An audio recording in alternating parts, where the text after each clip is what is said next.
आपका भाव, आपकी भक्ति रघुवीर के चरणों में है, और जिनका भाव, जिनकी भक्ति रघुवीर के चरणों में रहती है, उनका एक ही भाव रहता है, जगत हित, लोक हित, लोक का मंगल। और दूसरों का जितना मंगल करेंगे इतना परमात्मा हमारा सर्व मंगल करता है। इसलिए तो बोले सर्व मंगल मांगल्य, हमारा एक का नहीं, सबका मंगल होना चाहिए। ये जीवन की एक गरिमा है, इसलिए स्वयं भगवान शिव बोलते हैं, तुम रघुवीर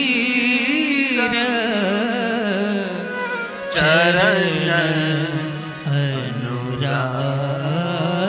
भगवान के चरणों में आपका आदर है। कीन्ही प्रसन्न जगत हित लागी। कीन्ही प्रसन्न मतलब प्रश्न, जगत हित लागी। नारद जी ने जब भगवान ब्रह्मा जी को कहा, तब ब्रह्मा जी ने यही कहा था कि नारद जी, मैं आपको भगवान महादेव की कथा कहूं, लेकिन लोक हित के लिए, जगत हित के लिए। इसलिए भगवान ने एक कान नहीं, दो कान दिया है, क्यों? कथा श्रवण करने के। जिन हरि कथा सुनी नहीं काना, कान का श्रृंगार भगवान की कथा है। और ऐसा तो नहीं कहा कि ये तो संतों और महापुरुषों तो निरंतर कथा सुनते रहते हैं, निरंतर कथा श्रवण, कथा ही उनका आहार है, उसका विहार ही सबसे बड़ा तीर्थ रहता है। जहां जाते वहां उसका विहार, उनका तीर्थ रहता है। इसलिए जिन हरि कथा सुनी नहीं काना, श्रवण रंध यही भवन समान। उसका कान नहीं, वो तो सर्प रहने का, सर्प को रहने के लिए द्वार है। इसलिए जो आप कथा प्रेमी हैं तो समझ लेना चाहिए जीवन का सबसे बड़ा सद्गुण है, ये बहुत बड़ा सद्गुण है। अभी एक वक्ता का कोई इंटरव्यू था, मुझे बहुत बात अच्छी लगी। कोई पत्रकार ने उसको पूछा कि आप विवाह कैसी लड़की के साथ करना चाहते हैं? तो इस वक्ता ने कहा कि जो कथा प्रेमी लड़की है उनके साथ में विवाह करूंगी, क्योंकि वो कथा गायक है, जिनको कथा में प्रेम है, कथा श्रवण में प्रेम है। क्योंकि कथा जो श्रवण करते हैं वो धीरे धीरे धीरे धीरे अपने जीवन को बदलती है। नहीं बदलना है तो भी धीरे धीरे जीवन बदल जाएगा। जो निरंतर दीर्घ काल तक भगवान की कथा श्रवण करते रहेंगे उसमें थोड़ा सा बदलाव होगा। अरे कोई पत्थर, इन पर निरंतर पानी गिरता रहता है तो पत्थर में भी बदलाव आ जाता है। तो हम तो मनुष्य हैं, निरंतर सुनते रहोगे, निरंतर सुनते रहोगे तो जीवन में जरूर बदलाव आता है। लेकिन बहुत सारे ऐसे लोग भी है, भीतर भींजा ही नहीं पान का, भले पड़े पानी के रा धोध, ऐसे लोग भी हैं। काजल भरेला जना कालजा, जने लागे नहीं बोध। दूध साबुथी धोया कोलसा, दूध ने साबुलीन तमे कोलसा ने धोवा बेसो ती काळा ने काळा ज रहे ने, एमां कई फेरफार न थाय ने। लेकिन ये तो बहुत कम लोग होते हैं। इसलिए कथा श्रवण करना वो सबसे बड़ा सद्गुण है। और परमात्मा का दर्शन, तीर्थ दर्शन, साधु संतों का दर्शन, ये आंखों की ठंडक है। भगवान ने आंख इसलिए दी है कि हम परमात्मा के स्वरूप का दर्शन करें, साधु संत महापुरुषों का दर्शन करें, हम तीर्थ दर्शन करें, ईश्वर के दर्शन में हम निरंतर तल्लीन रहें। इसलिए भगवान ने हमको आंख दी है। ये भी तुलसी ने कहा, नयन नहीं संत दर्शन नहीं देखा। जिन्होंने अपने आंखों के द्वारा कोई साधु संत महापुरुष तीर्थ का दर्शन नहीं किया, वो आंख नहीं है, लोचन। लोचन मोर पंख कर लेखा। लोचन मोर पंख कर लेखा। इसलिए भगवान का गुणगान जीवन में आनंद नहीं परमानंद देता है। और यह ऐसा अवसर का रोज तो नहीं मिलता। यहां तो पूरी साल बीत जाती है। जब यहाँ थोड़े से गर्मी के दिन आते हैं तब सभी बहुत सारे वक्ता यहाँ आते हैं और आपको कथा सुनाते हैं। सभी अलग अलग प्रांतों से वक्ता आते हैं और आप सभी को कथा सुनाते रहे। बाकी ठंडी के दिनों में ये पूरी साल निकल जाती है। यहाँ तो ये 2-3 महीने ऐसे होते हैं कि बहुत सारे वक्ता आपको भगवान की कथा सुनाते हैं। जैसे शंभोर गुणानुवादा, जो भगवान शिव जी का गुणगान करते हैं उनको आनंद नहीं, उनको परमानंद मिलता है। ये रुद्र संहिता का श्लोक है। इनमें कहा है सबको आनंद देता है, लेकिन जो दूसरों का दिल दुखाता रहता है, दूसरों को पीड़ा देता रहता है, जो पशुओं की हिंसा करता है, उनको भगवान की कथा कभी आनंद नहीं देती। दूसरों को दुख देने का स्वभाव है। कोई तन से दुख देता है, कोई मन से दुख देता है, कोई वाणी से दुख देता है, कोई अनादर दूसरों को अपमानित करके दुख दे रहा है। दूसरों को जो दुख देने का कार्य करते हैं उनको भगवान की कथा कभी आनंद नहीं देती। दूसरों की हिंसा करते हैं, बाकी सबको आनंद देने वाली भगवान की कथा है। ये शिव महापड़ ग्रंथ में कहा शंभोर गुणानुवादात को विरजये पुमान द्विजा। हे ब्राह्मणों, विचले ब्राह्मण, हे ब्राह्मणों मैं आपको कहता हूं, मनुष्य मात्र को, जीव मात्र को आनंद देने वाले भगवान की कथा है। लेकिन किसको आनंद नहीं देती ये कथा? तो कहा विना पशुधनम त्रिविध, रजोगुण, सतोगुण, तमोगुण, तीनों को आनंद देती। बहुत लोग रजोगुणी हैं, बहुत लोग सतोगुणी हैं, बहुत लोग तमोगुणी भी हैं। इसलिए तीनों को आनंद नहीं, परमानंद भगवान की कथा देती। लेकिन जिनका स्वभाव दूसरों को दुखी करने का स्वभाव है, उनको कभी भगवान की कथा आनंद नहीं दे सकती। ऐसा शिव महापड़ ग्रंथ में कहा। इसलिए आज से हम सबको संकल्प करें, कभी हमारे से दूसरों को दुख नहीं होना चाहिए। हमारी वाणी वर्तन से, हमारे व्यवहार से कभी ऐसा बर्ताव हमारा नहीं होना चाहिए। और दूसरों के साथ जैसा बर्ताव करते ये बर्ताव हमारे लिए फलित होता है। इसलिए दूर की बात तो छोड़ो, आपके घर में जो आपके घर में रहते हैं उन सब लोगों को आपकी तरफ से सुख होना चाहिए। अब वाणी से, वर्तन से, नर्तन से, कई लोग वाणी का उपयोग नहीं करते, लेकिन उसका नर्तन ऐसा होता है कि दूसरे व्यक्ति का सम्मान, अपमान कर रहा है। उनको कभी आनंद नहीं मिलता। इसलिए हम संकल्प करेंगे हमारे जीवन चरित्र से कभी दूसरों को दुख न हो। उनको सबको आनंद देने वाली भगवान की कथा है जनानंद। जनानंद करात सदा, जनानंद करात सदा। इसलिए सर्व अर्थ को देने वाले, धर्म, अर्थ, काम, मोक्ष, कामना, मनोकामना पूर्ण करने वाले भगवान कहता है। जिनके मन में कोई तृष्णा नहीं है, ऐसे जो श्रोता हैं उनकी सभी तृष्णा भगवान पूर्ण कर देते हैं। कितनी सुंदर बात है। जो भगवान की कथा श्रवण करते हैं उनमें, उनके मन में कोई तृष्णा नहीं है, और तृष्णा रहित जो भगवान की कथा श्रवण करते हैं उनके लिए कहा, उनको कथा श्रवण करने मात्र से सर्वार्थ, धर्म, अर्थ, काम, मोक्ष, सब कुछ कामना, मनोकामना ये भगवान की कथा पूर्ण कर देती है। ऐसे बहुत श्रोता हमने देखे हैं, मन में कोई तृष्णा नहीं, कोई कामना नहीं, बस भगवान की कथा श्रवण करते हैं। अरे पुण्य मिले कि न मिले उनकी कोई परवाह नहीं। उनको कथा सुनने मात्र से उसको पुण्य मिल रहा है, उनके साथ में नहीं, बस कथा श्रवण कर रहे हैं। ऐसे बहुत श्रोता है। शरणागति का भाव जिनको कहा, संपूर्ण शरणागति का भाव। इसलिए भगवान की कथा जो गाते हैं, भगवान की कथा जो श्रवण करते हैं, उनके लिए कहा तृष्णा रहित गीयमानो, गीयमानो वितृष्णोश्च। इसलिए कोई तृष्णा नहीं। भगवान ने इतना सुंदर शरीर दिया है, इतने सुंदर आंख, इतने सुंदर कान दिए हैं, भगवान ने सुंदर बुद्धि दी है, तो हम भगवान की कथा श्रवण करें बस, और कुछ नहीं। तृष्णा रहित, अपेक्षा रहित भगवान की कथा सुनने का जिनका भाव है, उनके लिए भगवान ने वचन दे दिया। ये रुद्र संहिता का श्लोक है, बीच में जो मैंने उठाया है।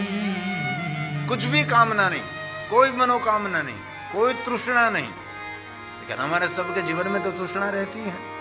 शिव ऐसे एक देवता है कि भगवान शिव के जीवन में कोई तृष्णा नहीं। नहीं स्वात्मा राम मृग तृष्णा भ्रमयति। मृग को जैसे तृष्णा भ्रमित करते हैं, वैसे शिव जी को कोई अपनी तृष्णा को भ्रमित नहीं करते। शिव जी निरंतर निराले रहते हैं, इसलिए शिव महापड़ ग्रंथ में कहा है तृष्णा रहित गीयमानो वितृष्णोश्च भवरोगोषधोऽपि। भवरोग को दूर करने वाले औषधि है। कोई तृष्णा नहीं, कोई मन में कोई कामना मनोकामना नहीं, और जो भगवान की कथा श्रवण कर रहे हैं उसके लिए सबसे बड़ी औषधि है। कितने सुंदर भव रोगो, शरीर में कोई रोग हुआ है तो उसके उनका तो कोई निवारण हो सकता है, लेकिन भवरोग का निवारण एक ही है, भगवान की कथा श्रवण कर। और तन का रोग तो औषधि से दूर हो सकता है, लेकिन मन का रोग, मन के रोगों की दवा जो है तो भगवान की कथा। इसीलिए मनः श्रोत्रादिरामश्च यतः सर्वार्थदः सबे, यतः सर्वार्थदः सबे। इसीलिए निष्काम कोई भगवान की पूजा कर रहे, अर्चन कर रहे, दर्शन कर रहे, कथा श्रवण कर रहे हैं, और महादेव के भक्तों के श्रेष्ठ लक्षण है। ये भी मैंने शिव महापड़ रुद्र संहिता में से श्लोक लिया, सती खंड में से।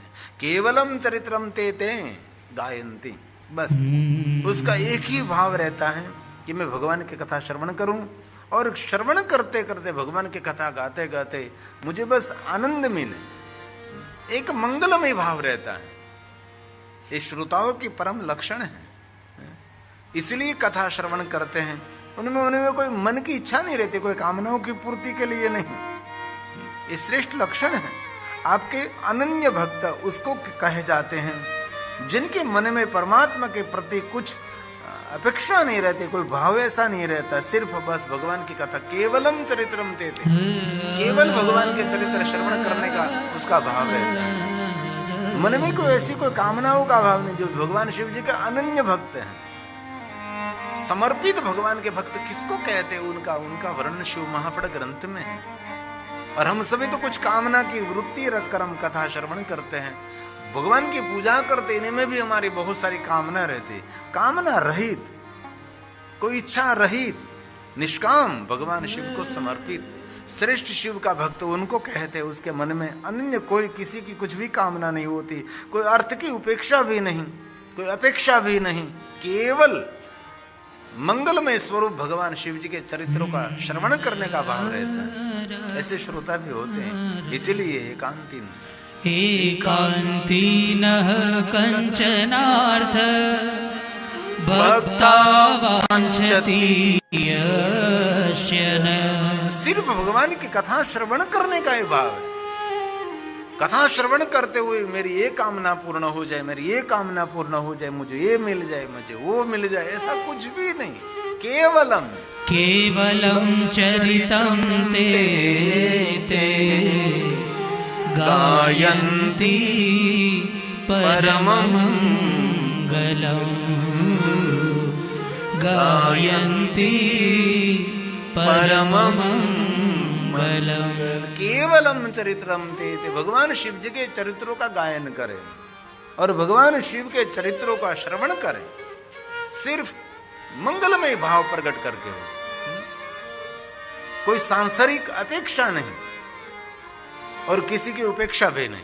ते जन्म भाज खलो जीवलोके, वो जीवात्मा इस धरती पर महाभाग्यवान है। कितनी सुंदर बड़ी बात है। शिव महापड़ ग्रंथ के सभी सुंदर सुंदर बातें हैं।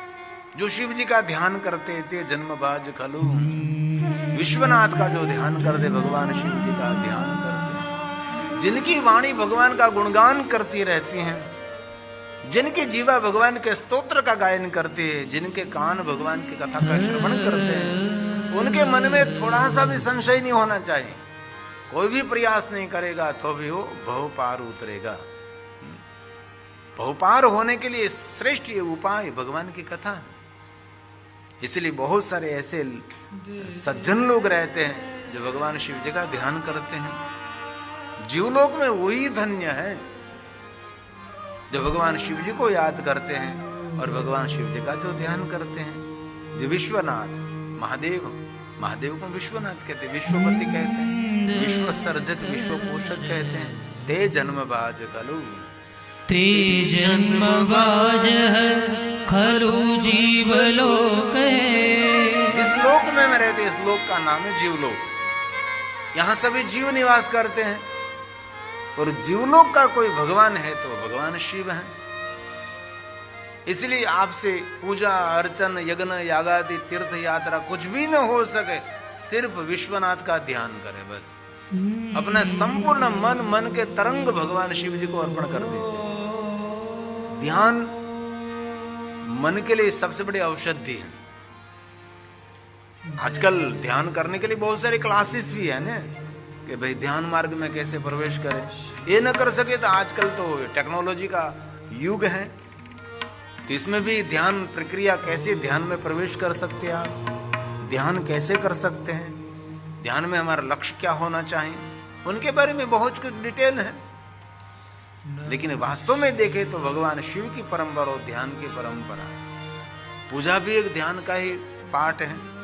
भगवान को अभिषेक करते वो भी ध्यान है, भगवान को दीप प्रज्वलित करते वो भी ध्यान है। जो जब दीप प्रज्वलित करते हमारे मन में एक ही भाव रहता है कि भगवान को दीप प्रज्वलित करते हैं। लक्ष्य की ओर आपकी संपूर्ण चेतना एकत्र होना उसको कहते हैं ध्यान। इसलिए जो विश्वनाथ का ध्यान करते हैं वही अपने जीवन को सफल कर रहा है। इसलिए भगवान व्यास जी के सभी वचन है ते जन्म बाज खलु जीवलोके वै सदा ध्यायन्ति विश्वनाथ। भगवान शिव जी को विश्वनाथ कहते हैं। अन्य कोई देवताओं को कभी विश्वनाथ हम नहीं कह सकते। सभी देवताओं की श्रेष्ठता है, सभी देवताओं की महानता है, लेकिन भगवान शिव के समान कोई नहीं है। शिव सबसे ऊपरी है, शिव सबसे श्रेष्ठ है। इसलिए जिनकी वाणी शिव जी का गुणगान करते वही जीवन में सफल है, वही जीवन के सभी फल को प्राप्त कर सकता है। इसलिए भगवान व्यास जी के सभी वचन हैं वाणी गुणान् स्तोति कथां शृणोति। कथा शृणोति वाणी गुणान् स्तोत्र, स्तोत्र का पाठ करें। थोड़ा सा समय तो निकाल सकते आप, जो आप समय निकालना चाहते तो ये आपके हाथ में है। आप कुछ करना ही नहीं चाहते तो कुछ भी होता ही नहीं। आपने एक दृढ़ मनोबल बना लिया है कि चलो भाई कल 3 स्तोत्र तो करना ही है। शाम के समय कितनी नींद आती है, लेकिन 2 स्तोत्र का पाठ करके ही मैं सोऊंगा, ऐसा आपका दृढ़ मनोबल होना चाहिए। कर सकते, क्योंकि मन की लगाम आपके पास होनी चाहिए। आपकी लगाम मन को सौंप दी तो हो गई बर्बाद। ज्यादातर लोग ऐसे होते हैं, उनकी लगाम मन के हाथ में सौंप दी। नहीं, मन की पूरी लगाम, पूरा संयम हमारे हाथ में होना चाहिए, हमारे अंकुश में होना चाहिए हमारा मन। इसलिए मन बनाना पड़ता है। जिनकी वाणी गुणान् स्तोति कथां शृणोति श्रोत्रं द्वयं ते भवमुत्तरन्ति। श्रोत्रं द्वयं ते भवमुत्तरन्ति। कोई पर प्रयास के बिना मनुष्य भव पार हो जाए। इसलिए वाणी के द्वारा भगवान का स्तोत्र का पाठ करें, भगवान के नाम का स्मरण करें, और भगवान ने कान दिए तो सुंदर कथा का श्रवण करें और भगवान के निरंतर ध्यान करें, तो मनुष्य कोई भी दुख प्रयास नहीं, कोई कठिन प्रयास नहीं, सरलता पूर्वक अपने भव को पार कर सकता है। समंदर को पार करने के लिए तो जहाज है, लेकिन जीवन रूपी समुद्र को पार करने के लिए शिव नाम तरिम प्राप्यम संसार बन तरंती ते, शिव जी का नाम ही हमारे जीवन में श्रेष्ठ है। भगवान के नाम के बिना कुछ भी होना ही नहीं। इसीलिए हालता चालता बैसता उठता खाता पीता ऊँगता जागता घरमा कोई भी अवस्था में जीवा करे वर्तते तस्य सफलम जीवतम, विष्णु में करे मजा। आपको जब समय मिले तब, ऐसा नहीं कहता कि आप कोने में बैठकर माला लेकर बैठ जाए।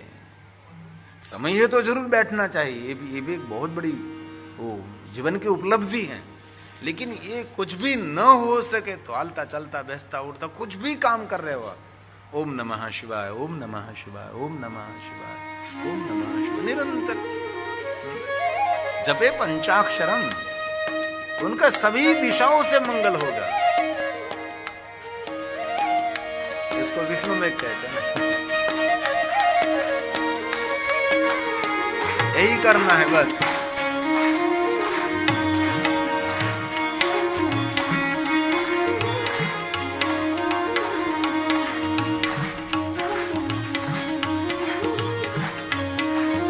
बोलिए नमः शिवाय नमः शिवाय नमः शिवाय नमः शिवाय नमः शिवाय नमः शिवाय नमः शिवाय नमः शिवाय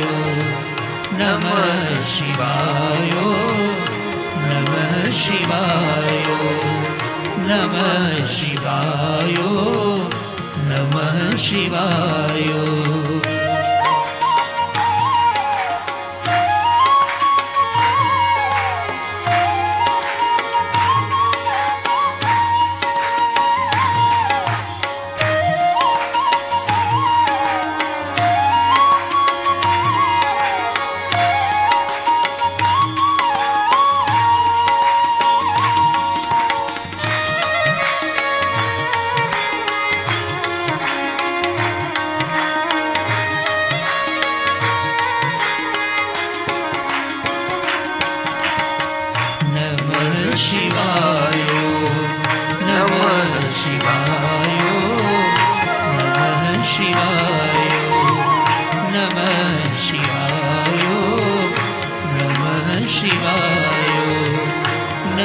शिवाय नमः शिवाय नमः शिवाय।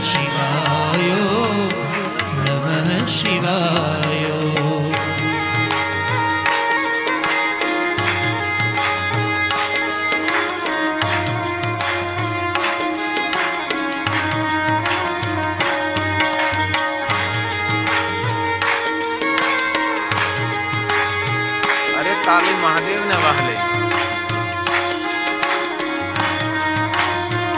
अभी एक महात्मा ने बहुत सुंदर बात की थी।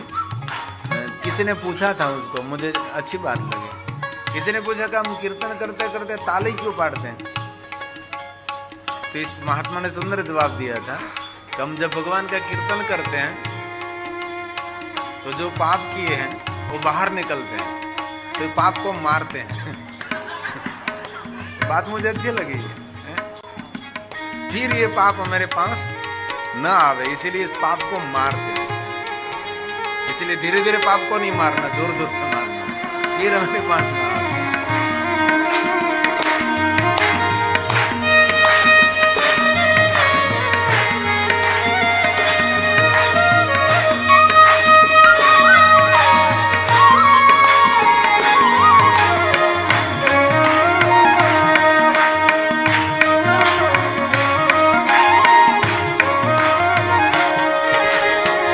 नमः शिवाय नमः शिवाय नमः शिवाय नमः शिवाय नमः शिवाय नमः शिवाय नमः शिवाय नमः शिवाय नमः शिवाय नमः शिवाय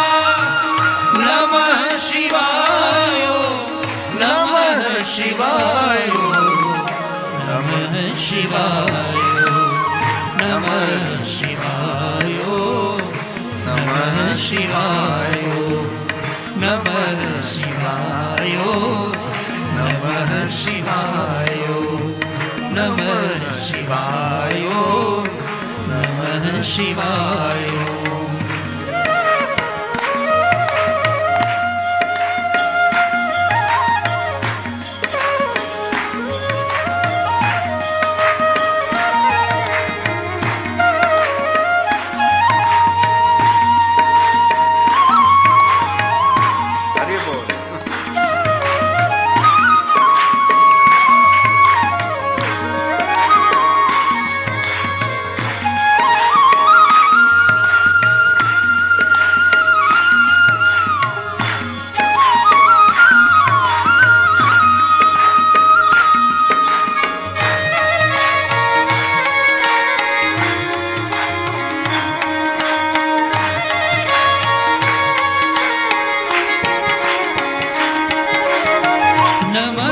शिवाय नमः शिवाय नमः शिवाय नमः शिवाय बोलिए साथ में नमः शिवाय नमः शिवाय नमः शिवाय नमः आवाज निकालिए नमः शिवाय नमः शिवाय नमः शिवाय नमः शिवाय नमः शिवाय नमः शिवाय नमः शिवाय नमः शिवाय नमः शिवाय नमः शिवाय नमः शिवाय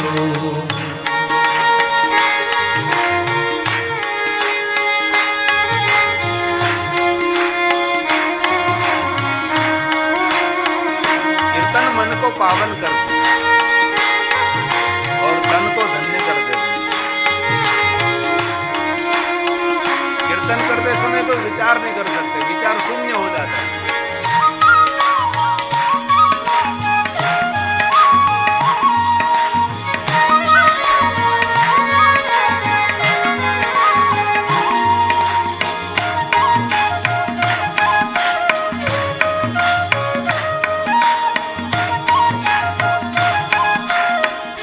साथ में नमः शिवाय नमः शिवाय नमः शिवाय नमः शिवाय बोलिए नमः शिवाय नमः शिवाय नमः शिवाय नमः शिवाय नमः शिवाय नमः शिवाय नमः शिवाय नमः शिवाय नमः शिवाय नमः शिवाय नमः शिवाय नमः शिवाय नमः शिवाय